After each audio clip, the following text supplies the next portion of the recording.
we've been brought up from the past when I was a young boy back in the Watts Riot back in '65. I was about 6 years old. I remember that. And as I remember, I noticed that there was a lot of prejudiceness going on. We as black people used to stick together back in the late '60s and so on. I remember back in the '60s when we all marched together. Now when the '70s came in, I remember when Hollywood put a negative image on us, put a negative image on our black men and women, made the black man the pimp and the pusher and the black woman the prostitute. Now this time, that was in the '70s. Now this is the '80s. When Reagan became president, when he came in, I noticed there's been a lot of dope smuggling coming in our community. We as black people, we didn't get a chance to work together to create our working industry, to create our young generation to be raised up right, to know who they are, to get their proper education and know what we're living for. Now this is the '90s, and now we're living in the '90s, and we see this revives all over again back to the Watts Riots days. We got to come up together, my brothers and sisters. We got to unite and be together and create our knowledge and our unity and love together.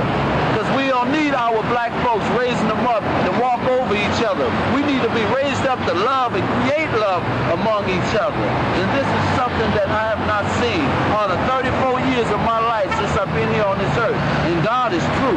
He is here to love you and me, to create this unity together. And I say peace. Out in the street, don't worry about the thief, you better worry about the police chief. We'd rather have the inmates than have Daryl Gates and be living in police states.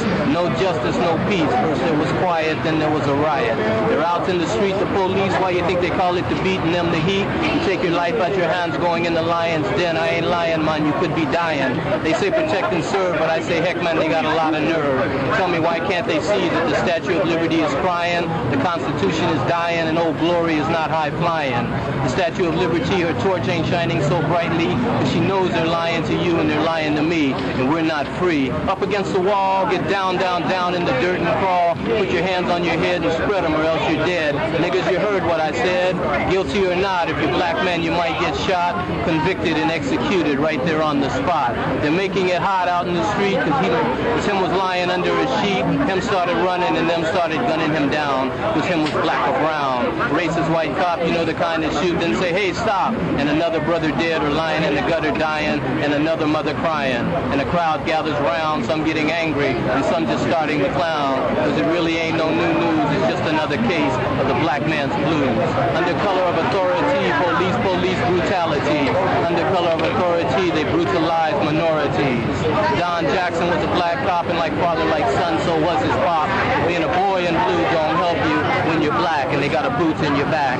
Jose, can you see by the red and blue lights? Hey, Jose, can you see what goes on in the nights? Black boy, brown boys, what you gonna do? Here they come, the boys in blue.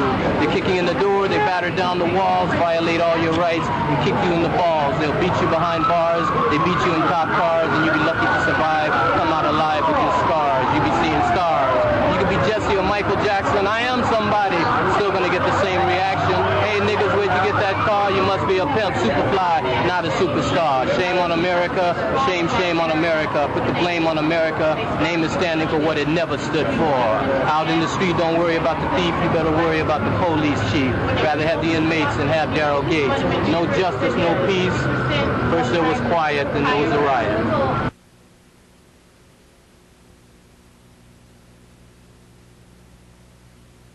God told Abraham that your seed would be in a foreign nation for 400 years and be oppressed. That's talking about us.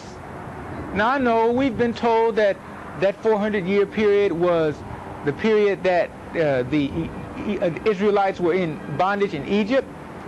However, that's not true, because first of all, in the 15th chapter of Genesis, God tells Abraham that your seed will be oppressed in a nation for 400 years in a land that is not theirs. And Egypt is part of the land promised to Abraham, because later on in that chapter, God says that you will have the land from the Nile to the Euphrates. So that covers part of Egypt. Also in Galatians, Paul says that the covenant from Abraham to the Mosaic covenant was a period of 430 years. And so there's no way that the Egyptian bondage could have been 400 years. It was closer to 200 years. Because you see, also in Genesis chapter 46, it tells us of the 70 souls that went into Egypt. And one of those souls was a son of Levi. His name was Kohath. He was born not in Egypt, but went into Egypt with his father. And Kohath was the grandfather of Moses. And so you see, there's only a few generations there. And there's no way a grandfather, the son, and the grandson could have been spread out to a period of 400 years. For that was not a time period where they lived to be 900 years and so forth. They lived to be 137, 130. That was the ages of those men. And so from Kohath to Moses was not nearly a 400-year time span. That 400 years is talking about us. Jesus even said in the Gospels that you be scattered unto many nations. He's talking about us here as so-called black men. We have been scattered unto all the nations. We have been oppressed. What other people, what other race, nation of people have been oppressed the way we have? No one. And that is due to divine chastisement. We are being chastised for the penalties of the sins of our ancestors. Deuteronomy 28 clearly states that if you do these good things, you'll be blessed. If you follow my laws, this is what Moses was telling the people. You follow God and do the right thing, you'll have these blessings. If you disobey, these curses will come upon you. And those curses are dealing with us being over here in the United States and being oppressed. I've talked to people, and I've told them how Christ is a black man, how we're the Israelites, right. And a lot of them, our people, they don't like that.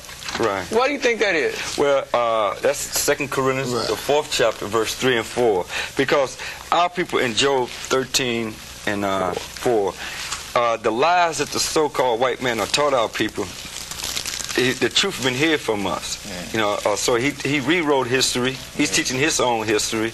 Yeah. He taught that God is white, Christ is white, right. angel is white. Yeah. So he lied about everything. But now the truth is coming out. Yeah. 2 Corinthians chapter 4, verse 3. Go ahead. But if our gospel be hid, I mean, this news, this truth, go ahead. it is hid to them that are lost, Our people are lost. That's why he said, go to the lost sheep of the house of Israel.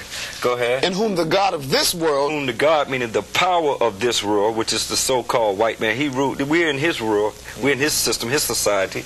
hath blinded the minds of them which believe they not. have been blind. They have blinded their what? The minds. Meaning, how do you blind the mind? Giving them false knowledge, false education, a lot of religion. Go ahead. Of them which believe not. Right.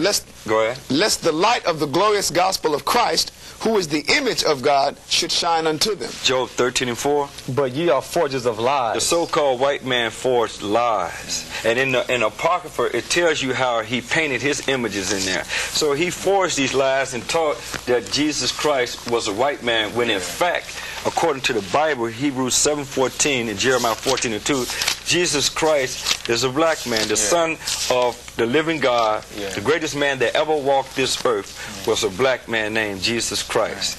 And when I read the Bible, I found out that Christ had that dark skin. I found out that Christ had that woolly hair, so I said, he must have the royal color, he must have the royal hair. So then I had to think. I said, well, I've been taught lies that my color was bad, the hair texture is bad, and I found out that what this man have been teaching our people is a lot of false education. It's to oppress us and keep us down and, teach us how to hate ourselves.